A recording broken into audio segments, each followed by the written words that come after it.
আসসালামু আলাইকুম রহমতুল্লাহি বরকাত। আলহামদুলিল্লাহ, এখন হচ্ছে প্রায় রাত 4টা।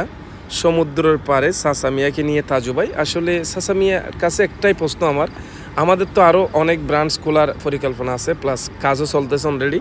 সো দুবাইতে তো বাংলাদেশিদের আসলে ভিসাই বন্ধ, ভিসা বন্ধ, ভিজেট বন্ধ, এখন তো পার্টনার ভিসাও বন্ধ হয়ে যাওয়ার সম্ভাবনা দেখতেছি আমরা।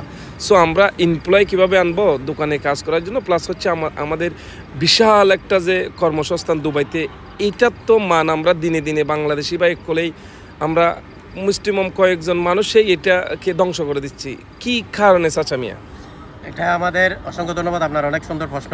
আমার রিকোয়েস্ট থাকবে, অনুরোধ থাকবে আমাদের সমগ্র বাংলাদেশি ভাই বন্ধুর উপর, আপনারা অবশ্যই এমন কোনো কাজ করবেন না যেটার জন্য আমাদের বাংলাদেশের মানহানি হয়। এবং আমাদের এভাবে বিভিন্ন রকমের লেবার ভিসা বন্ধ হয়ে গেছে, ভিজিট ভিসা বন্ধ হয়ে গেছে, এবং লাইসেন্সের ভিসাও যদি বন্ধ হয়ে যায়, আমাদের বাংলাদেশি ভাই বন্ধুরা অনেক এখানে আসার চেষ্টা করতেছে, ব্যবসা করার চেষ্টা করতেছে, আমরা ব্যবসা করতেছি, তাইলে সবার তো ক্ষুণ্ণ হয়ে যাবে। এটা এরকম করলে আপনারা যদি ব্যতিক্রম কোনো কিছু করে থাকেন তাহলে আমাদের সবার জন্য এটা ক্ষতিকর, বাংলাদেশের জন্য।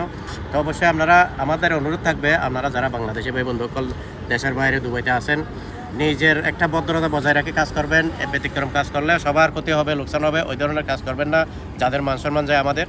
তো আপনাদেরকে অনেক বিনীত অনুরোধ থাকবে, আপনারা যেন অবশ্যই যাতে আমাদের মান সম্মান বজায় রাখতে পারে সেভাবে কাজ করে যাবেন, ব্যবসা করবেন। দুবাই শহরে ব্যবসা করার জন্য সবচেয়ে পুরা দুনিয়া থেকে best country this Dubai is beautiful also. So আমি আপনাদেরকে শুকরান পরিবারের পক্ষ থেকে অনুরোধ করব, এমন কোনো কাজ আপনারা লিপ্ত হবেন না যেটা বাংলাদেশের মান ইজ্জত নিয়ে প্রশ্ন হয়। আমরা আসলে অনেক কিছু দেখে থাকি, দেখেও না দেখার ভান করে থাকি। সো দয়া করে, আমরা যখন দোকান বন্ধ করে আসার সময় অনেক কিছু দেখি, আসলে এগুলো বলে লাভ নাই। সো আমি আপনাদেরকে বিশেষভাবে অনুরোধ করব, যারা আমাদেরকে দেখলে ইজ্জত করেন, প্লিজ আপনারা এমন কোনো কাজ করবেন না যেটা বাংলাদেশের মান সম্মানের উপর একটা হানি আনে। সো দয়া করে আপনাদের হাত জোর করে বলতেছি, প্লিজ এগুলো থেকে বিরত থাকেন, তাহলে আমাদের বাংলাদেশের মান অনেক উপরে চলে যাবে ইনশাআল্লাহ। Thank you so much. ধন্যবাদ, অসংখ্য ধন্যবাদ। সবাই ভালো থাকবেন। তো লাম্বো গিয়ে মেসেজ